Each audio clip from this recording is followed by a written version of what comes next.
ကဲမင်္ဂလာပါကျွန်တော်ဒီနေ့တော့ဒါဟိုတနေ့ကလုံးလက်စာကျွန်တော်က CEO နေတာလေးကိုလုပ်နေဖြစ်ပါတယ်ဆိုတော့ဒီနေ့ကပစ္စည်းရောက်လာပြီပစ္စည်းရောက်လာရဆိုတာကျွန်တော်ပစ္စည်းပေါက်မယ်စိုက်မှန်မယ်စစ်မယ်စိုက်မှန်တယ်ဆိုရင်တက်ပြီးတော့ဒီနေ့ကားကိုနှိုးမှာပဲဖြစ်ပါတယ်ကျွန်တော်စိုက်ကနှစ်စိုက်မှာထားပါတော့ဒီမှာ6 milli နဲ့10 milli ထင်တာပဲနှစ်စိုက်မှာထားတာကဲဆိုတော့ဒါကျွန်တော်ဖြုတ်ရမယ့်ပိုက်ကတော့ဒီထဲမှာပေါ့နော်ပြန်ပါဆိုတော့ဒီကောင်အရင်ဖြုတ်မယ်ဖြုတ်ပြီးရင်ဒါဒီကောင်နဲ့လဲလိုက်ပါမယ်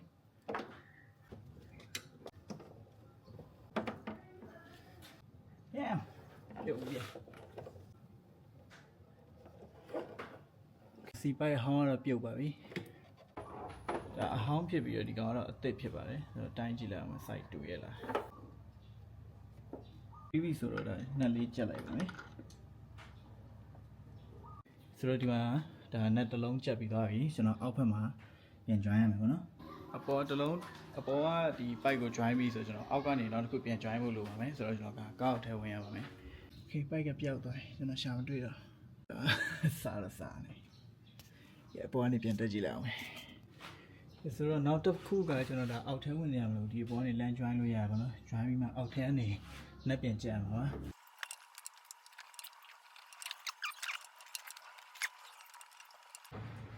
ကဲကျွန်တော်အခုတော့ဒါမီးချစ်လေးနဲ့အပူပေးပြီးဗမာလိုပဲထိုးထည့်လိုက်တာဝင်သွားပြီပေါ့နော်အာ shit ဝင်လာမယ်ကလစ်တက်ဖို့မေးတာပြန်ဖြုတ်လိုက်ရပြီပြင်မယ်ဝင်နေနော်ပတ်လည်းမီးရှို့လိုက်အောင်ထပ်ပြီးတော့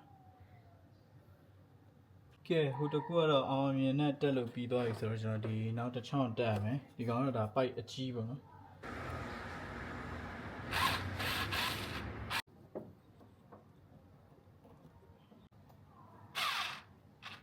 ရပြီကဲဆိုတော့ဒါကျွန်တော်ပိုက်နှစ်ချောင်းလုံးတက်လို့တော့ပြီးပြီယာယီပေါ့နော်တေချာတော့ပြန်ကြက်ရအောင်မယ်ဒါ CEO မျိုးတစ်ချက်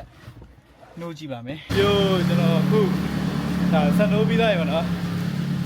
ဆက်နှိုးပြီးသားရေအခုကြည့်ရတော့ CEO ပေါ့နော်အောင်မြင်တယ်လို့တော့ထင်တာပဲ Yeah all good ဒီမှာတော့အောင်မြင်တယ်လို့ပြောရပါမယ်ဒါဘာဟိုမှမယူတော့ဘူးပေါ့နော်စီမယူတော့ဘူးလောလောဆယ်အချိန်တည်းကတော့ဟိုနားကားရွှေ့လို့ရပြီစီလုံးဝမယူတော့ဘူးစီနဲ့ဒီပိုင်းတော့မထွက်တော့ဘူးကဲဆိုတော့ဒီလည်းတော်တော်လောသွားပါတော့ပိုင်နဲ့ချောင်းတက်လိုက်တာဆိုတော့ဒါမနိုးကလည်းကြာပြီဆိုတော့ခဏနိုးထားလိုက်အောင်မယ်ဒါပြတာလီပါလေးပုတ်ကြည့်လိုက်အောင်နော်ဆိုတော့ဒီနေ့အတွက်ကတော့လောက်ပါပဲအားလုံးကျေးဇူး